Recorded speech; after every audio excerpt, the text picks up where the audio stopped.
চাচারে 500 টাকা বেশি দিয়ে যাই। আপনাকে অনেক ভালোবাসেন।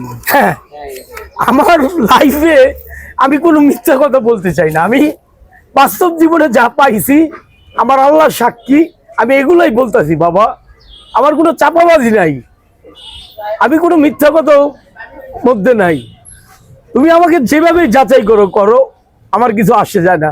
এই ছাত্রগুলা যদি আমার ভালো না বাসতো, কষ্টের কথা তো চোখে পানি এসে পড়ে। অনেকে মাইন্ড করে, শালার পুঁতে খালি কান্না করে, অনেকে এইভাবেও বলে, আমার কানে আসে, অনেকে কমেন্টে বলে তোমার জীবনে যখন এতগুলা কষ্ট পাবে, এতগুলা সাক্ষাৎকার পাবে, তখন তুমিও বলবে।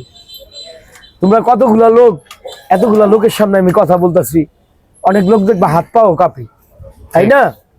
তোমরা এতগুলা লোকের সামনে ঘুচায় কথা না বলতে পারলে এটা লজ্জার ব্যাপার না? আল্লাহ আমারে বয়স দিছে, আমার বাপ মা আমার আদব কায়দা শিখেছে। এই ছাত্রগুলোর সাথে 15 বছর ধরে পরিচয়। যখন রান্না করি, রান্নার মজুরি নেই, আর যখন খাবার বিক্রি করি, খাবারের প্রাইস নেই। মিথ্যা বইলা লাভ নাই।